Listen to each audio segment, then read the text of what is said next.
Welcome to Martha Runs the World, a podcast with a new take on running, fitness, and all things health-oriented. I'm Martha Hughes, your host, and each week I present a new topic that is of interest to all runners. Hi, and welcome to episode 307 of Martha Runs the World. Thank you so much for joining me. I always appreciate it. This week, it's all about my Thanksgiving Day turkey trot, about gifts for runners, and what I really want from Santa. So I have a lot to cover today, but it's going to be a very fun show. Thanksgiving Day is the biggest running day, or the largest running day of the whole calendar year. And within the U.S., well, we are the only country that celebrates Thanksgiving Day in November, there are over 1 million runners or people who participate in turkey trots all over the U.S. That's a lot of runners. Maybe people who never run, who participate or who walk or who just do it once a year. And there are those of us who run all the time and do a local turkey trot or just have a good time doing something different than our usual races. It's a lot of fun. I look forward to my turkey trot. I do the San Francisco turkey trot every year. I try to. There were a couple years where I couldn't do it during COVID and when I first started my newest job, but I have done it ever since. This year, it was the 22nd annual San Francisco turkey trot. I think I've run it 15 or 16 times. I don't remember exactly how many times. There are some runners who know exactly how many races they've done, how many ultras they've done, how many marathons they've done. I kind of lose track of these things. These particular runners know exactly how many miles they've run. I don't keep track of that stuff.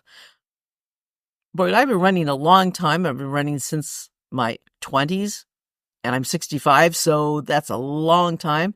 I also ran when I was drinking, so who keeps track of anything while they're drunk? So there's that. I'll talk about that at a different time. The San Francisco turkey trot started out on Ocean Beach, but was moved to the polo fields, and I did a whole show on that with Steve Wu, who is the director and producer of the race, and he does an amazing job. He is just terrific with it, and I'll put a link to that episode in the website, martharunstheworld.com, so you can check it out. The race has a few different events. For the kids, there are 3 different races. It's all called the Kids Gobbler Chase, and that started by the March of the Turkey, and the mascot of the race is a turkey. The races itself helps raise money for the Lowell High School track team, and the mascot, the turkey, and the Lowell High School mascot, the buffalo, lead the high school marching band off to the polo fields with the kids and their parents in tow. And it's really fun to watch it. They usually play some cool song. I think this year they played Sweet Caroline. Some years they play the Star Wars theme song. It's just really fun to watch. The kids, each different age group has a different race, and they race the width of the polo fields, which is a pretty long ways for a little kid. And some of them just take off. Boom. They just go, go, go. And it's really fun. And each kid gets a little goodie bag of candy and stuff afterwards. So it's fun to watch. There's main 2 races. There's the 5-mile turkey trot and the 3-mile Pilgrim's Promenade. The big difference is the 5-mile race is timed, and the runners can win prizes and they get their picture taken. The 3-mile Pilgrim's Promenade, we don't get our pictures taken. I say we because I did the 3-mile this year, and we're not timed. It's just mainly for fun. Everybody gets the same goodies and handouts at the end of the race, and everybody just has a good time. The distances are on a cross-country course throughout Golden Gate Park. Some of it, a very small amount of it, is on paved, but most of it is on dirt trails or grass. So it's a really fun course. I usually wear my trail running shoes because they just make sense. And since it rained quite a bit last week, it was the grass was wet and there were still some puddles left. So it was fun. It was useful wearing my trail running shoes. if you ran cross country in school, this course would bring back a lot of memories for you. The polo fields is this really cool area. If you've never been to Golden Gate Park, it's this big oval area with bleacher seats all around. And in the old days, it was used exactly for polo games, hence the name. There's a bunch of horse stables around, and they stopped having horses in the park, but now they brought them back so that people can stable their horses there and keep their horses. But now it's used mainly for soccer practice and for races like the Turkey Trot, and also for music festivals like Outside Lands. The start and finish is about a quarter of the circle away from the main area where people check in and where the goodies are and the porta potties and the coat check and all that stuff. So you have to walk a little ways away to get to the start of the race, and the end of the race is at the same area. And it's really nice. One of the great things about it is at the end of the race, you get your bottle of water, but there's also tables where you get goodies, and you get like a bag of nuts. You get the Madeleine cookies from Sugar Bowl Bakery, which is my favorite. Oh, that's my favorite. But you also get goldfish crackers, protein bars, all kinds of little goodies that are really fun. And you get just all these little goodies things. There are a lot of prizes for the fastest runners at this race. And let me emphasize a lot. If you are a fast runner and you want just a cool prize, this is the race for you. When I first started doing this race, I thought, oh, cool. I'll do the 5 mile and maybe get a prize. I'm not fast enough. I mean, the fastest runners are really super fast. And even in my age bracket, in the 60 to 69 age bracket, you would really have to run at least 8-minute miles to get something. These ladies are very, very fast. I would never be that fast. A couple of years ago, I started doing, well, I couldn't run at all, and I could walk. But even this year, I ran most of it, but I'm not fast at all. I'm very slow. So that's why I just do the 3 mile, because I don't want to be at the very last part of the 5 mile and have all the goodies gone. And that's happened to me before. So I said, I'll just do the 3 mile. It needs to be timed. I've got a big race coming up next week, so not a big deal. But if you're very, very fast, this is the race for you. The awards take a long time to give out, and I usually stick around for the raffle. Once all the awards are given away, they have a raffle for all the leftover goodies. Not everyone who wins an award sticks around. It takes a long time to give the awards out. It's like 2 hours, and you have to be present to win. So if you don't win an award on the raffle table, there's a big table with all the awards. If you don't win an award, that award goes into the raffle. And the awards are like a bottle of wine or Martinelli's apple cider, a pie, that kind of thing. And all those stuff, if you don't stick around, that goes on the table for the raffle. Like I said, it takes a long time for those to get given out to the winners. And there's winners from under 20 years, 20 to 29, 30 to 39, 40 to 49, 50 to 59, 60 to 69, and over. It's a long time, and men and women. So it's a long, long process. It was cold out, and I just didn't feel like sticking around, so I skipped the raffle this year. This is the first time I've ever skipped the raffle. I just didn't feel like sticking around that long. I said, I feel like going home and having a hot cup of coffee. So I went home. And the funny thing is, I usually win something. I won a mouse pad. I won a bottle of Martinelli's apple cider. I won pastry from Schubert's Bakery. Oh, that was really good that year. And a couple of years I haven't won anything. So I went home and I warmed up and I had a really, really nice day. It's a really fun race. In some years I've seen people I know, friends, and other years I haven't. I didn't see anyone I know except for Steve. And then that was all I saw this year, the people that I know. Even if you don't know anybody, like I didn't know anyone this year, it's just still a fun race to do and just to enjoy, especially when the weather was nice. It was cold, but it was still sunny and clear out. So it was a nice day, and it's well run, and lots of volunteers. Everyone's very nice. It's a great time. And the t-shirt design is beautiful. Oh my gosh, they have the best t-shirt designs. And it's old school. It's a cotton t-shirt, and they're kind of collector's items. So if you get one, you want to save it and collect it because they are, like I said, they're collector's items. They're works of art, really.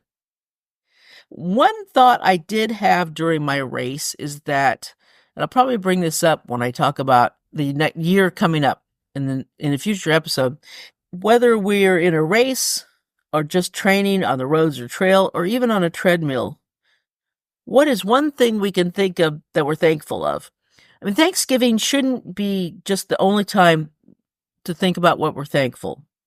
Sure, having one day gives us a time that we can pause and say thanks. But as runners, we should know how blessed we are that we get to run.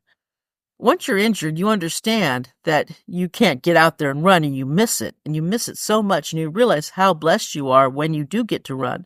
So I'd say every time that you go out for a run, be it on the roads, on a treadmill, or on a trail, just think of one thing that you're thankful of. And it doesn't have to be, I'm thankful that I get to run. Think of something else. It doesn't have to be the same. It can be the same thing every time, but think of something else. Just one thing. And I'm going to do that too. And I have been doing that, actually. I went out on 2 great runs this weekend, and they were wonderful. They were just really, really wonderful. And I was just very, very happy and very thankful for everything. And I said, I'm thankful about 10 times each time I was out. Well, maybe not on the steep part of California Street, but I'll talk about that a little bit. So how was your Thanksgiving Day? Did you go out on a turkey trot? Did you get a race in? Or did you just go out on a training run? Or did you run at all? Did you just skip it and say, to heck with it, I'm just eating from getting up in the morning to going to bed? It's your day. It doesn't matter. Whatever you do is what you like to do. And that's what Thanksgiving is about to me. There's no rules about Thanksgiving. You don't even have to eat a traditional dinner. You don't have to eat turkey. You can eat whatever you want. If you want to have Chinese food, you eat Chinese food. It doesn't matter. Thanksgiving is what you want it to be. I remember listening to a podcast I used to listen to. I stopped listening to them after this, but I listened to them and they were talking about what Thanksgiving is.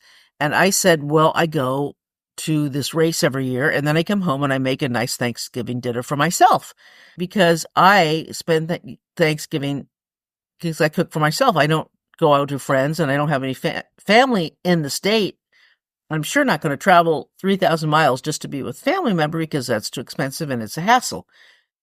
And one of the hosts of the show said, well, that's not the way you should spend Thanksgiving. Thanksgiving is about being around family, and you shouldn't be alone. You should go volunteer somewhere. And it was like, yeah, you don't get to tell me how to spend my Thanksgiving. I wanted to say, are you volunteering? If you're not volunteering, then don't tell me to volunteer. I do plenty of volunteer work. I do plenty of help. I help out, but I'm not going to spend my Thanksgiving volunteering if I don't want to. If you're not volunteering, don't tell someone else to do it. Because I spend a day, a holiday differently than you, doesn't mean you are the queen of holidays and you tell everyone else how to spend it. That's not the way it should be. There's no set rules about how to spend your Thanksgiving. If you don't want to celebrate it at all, if you want to say, I don't want to celebrate Thanksgiving, I want to ignore it, then that's fine too. There's nothing carved in stone about it. It's how you want to do it. If you want to just go get whatever meal you want and just have that, that's fine. I don't understand this. You have to spend it this way, and this is the only way that you can do it. I don't get that. So it was hard for my little rant, but I had to get that out there because I just think that's so silly. How we spend it and what you have to do, or if you're not doing that, you have to do this. Really? And who died and made you queen? All right. So on with it. Now, some gifts for runners. Every year, I like to put out some ideas for gifts for runners, and just in case you haven't bought everything, just in case you're not one of those people who buys everything by August, here's some ideas if you haven't thought of them. Now, some ideas for books. running books for runners. These 3 books are really, really cool ideas. Run Fast, Cook Fast, Eat Slow by Shalane Flanagan and Elise Kopecki. This is a great book, a great cookbook. It's one of my favorites that I have. If I had to list 10 cookbooks that I have to keep, this would be in my top 10. I would keep this one over many others. It's a great, great, really practical cookbook with many excellent recipes that I've tried. It's very, very good. Another one, it's a new one that's just been out this year called The Front Runner by Brad Foley. And as a matter of fact, I interviewed Brad just recently. Check out that episode. And another one by Shane Benzie, The Lost Art of Running. It's a really cool book where he travels. Shane is a runner and a running coach, and he travels around the world to find out how running began and who runs and the styles of running. He does a really fine job of it. He's a great writer too. So these are all different types of books. Shane's been on my show too. I interviewed him a couple of years ago, so you want to check that episode out too. Sports Massage Gift Certificate. This is a wonderful, wonderful gift. Personally would love to get this gift. If you have someone who is running a lot and needs maybe a little workout of the muscles, maybe he or she has a race coming up, this would be perfect for after the race. A stocking filled with snacks for the road or trail. This is a really nice gift, and it shouldn't cost that much. Get a nice stocking and fill it full of goodies that they can take running with them, either in training. Well, they want to take it for training, I guess, first before they take it to race, because you don't want to try anything new on race day. Don't forget, Etsy is a great resource for running shirts, especially funny running t-shirts and long shirts. They're a really, really nice website. There's a lot of funny stuff on it. Now, if your runner loves national parks, check out the National Parks website for some great gifts.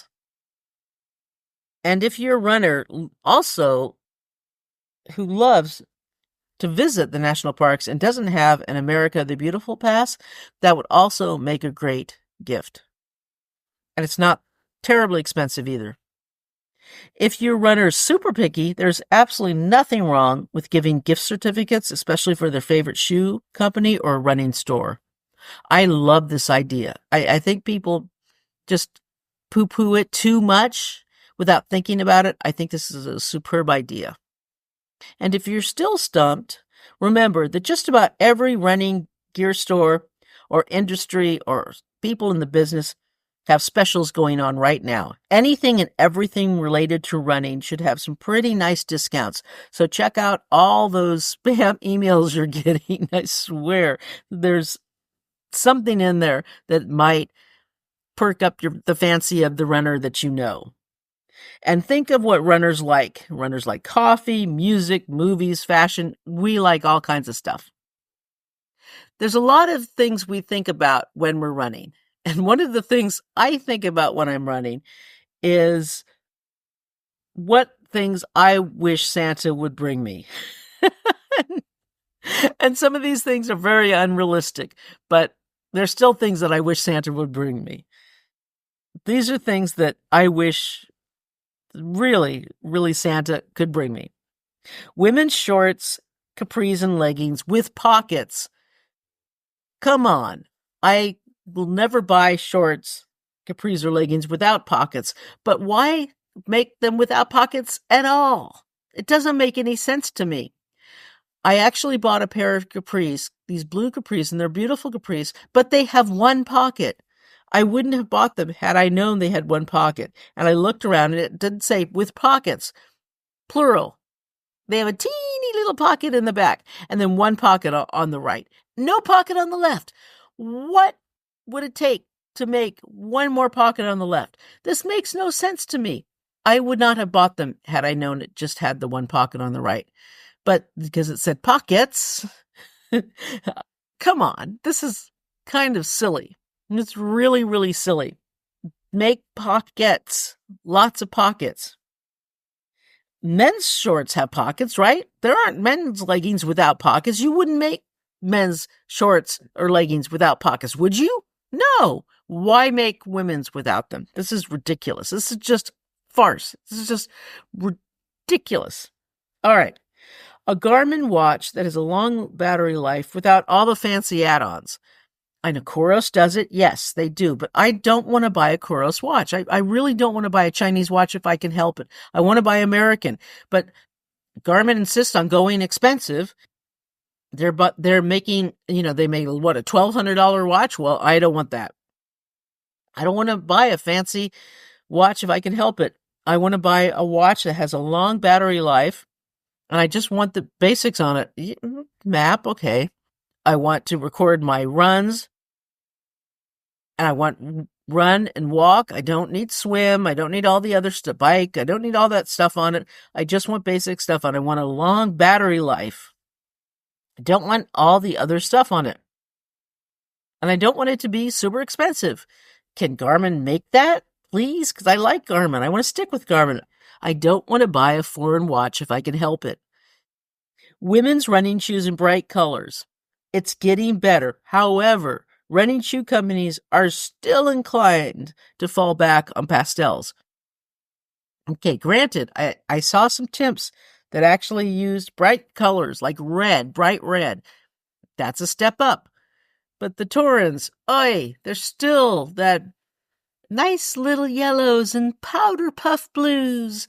Come on, I don't want those colors. I want reds, dark blacks, and reds, and dark purples, and dark blues. I want dark colors. I don't want pastels. Give us a choice here. Come on. Not all of us like those pretty little girly colors. All right. Now, men complain that leggings are only in black. Can you get them some different colors than black in leggings? Shorts, shorts are getting more colorful, but how about leggings for men in different colors other than black? That would be nice. And how about this? A drone that follows you carrying your gear. Now, if you used a drone, okay, if I had a drone that I could hang up stuff on to follow me, like if I could hang my trekking poles on and do that stuff, then maybe I wouldn't need to carry my running vest with me, or I could carry a smaller running vest. I wouldn't have to worry so much about what I carried in my running vest. I wouldn't have to worry about that. That would be nice, right? I mean, that would be pretty cool if I could have that. Now, if you used a drone in a race, would it still be considered muling if it wasn't a person? That's a question. Probably, right? Yeah, you probably couldn't use that in a race. It would probably still be a mule. They'd probably have to put some new rules on that. But it would still be very helpful in training, I think. And an app that shows where the wild animals are in the area that you're in. I think that would be very, very helpful. You could use the app and find out where the snakes are. Is that a stick or a snake? Use the app, show it, and it shows you if it's a stick or a snake. So there's no questioning here. I think that is a really, really good one. I think anyone in tech should start working on that. Is that a bunny or is that a mountain lion? Really important question, right? So there you go. Those are things that I want from Santa that I think will be very helpful. Now, this weekend, I finished my last longish run until my race next Sunday. I was on the wait list for the Hunter S. Thompson Fear and Loathing 50K, and I got in. I didn't think I was going to get in, so of course I got in. That's how it works, right? And it was a really, really good couple runs. I actually got a long run in Saturday, and I got a shorter run in Sunday, both with a lot of hills, because there's a lot of hills in this 50K. Ton of hills. Goes over all the hills in San Francisco, I swear. Saturdays was tougher, though, I'll tell you. Going up California Street is harder than going up to Twin Peaks. You wouldn't think it is, but it is. Twin Peaks is much, much higher up, but it's a gradual higher up. California Street is, whoop, you go right up there fast. It's like 5 blocks up, steep up. Where going up Twin Peaks is very, very gradual. It's like a couple miles, but it takes you a while to get up there, so it's not a big deal. But that California Street, that is the hardest. That's harder than even going up to Quake Tower. Really, really tough. Very, very tough, steep, but did both okay. Hunter S. Thompson Fear and Loathing there's a 50K and a 50 mile, and it follows the 49-mile scenic drive route in San Francisco, most of the way anyway. It varies a little bit just because it has to. It's pretty close to the original 49-mile route. I will talk about that after I get done, probably the week after, because it's on a Sunday and I usually record on a Sunday or Monday, so it'll be too close to that. But I will tell you all about it when I'm done. And I feel much better about it after my 2 runs this weekend. I did fine. I have 12 hours to get it done, so there should be no problem with that. I know the course pretty well, and I'll have my directions and map and everything, so not a problem. To end this all, I have the Song of the Week, which is a huge departure from last week's medal entry, but I have very wide musical tastes. With that said, I'm usually not a fan of Moby, but I do really like this song. It's Moby One of These Mornings. It's a really beautiful song. It's a sad song, but it fits in winter. I am not one of those people who listens to a lot of Christmas music, but I like rock Christmas songs, so I'll probably put that rock Christmas song next week. But I do like this song, especially in winter when I run. It's really beautiful song, and it's perfect for a winter run. I'll put a link on it, and I know you'll enjoy it.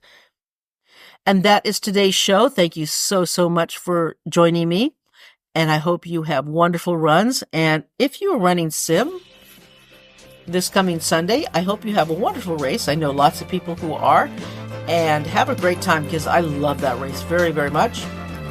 The website is martharunstheworld.com, and if you want to email me, it's martharunstheworld@gmail.com. And until next week, let's tie up our shoelaces and go for a run.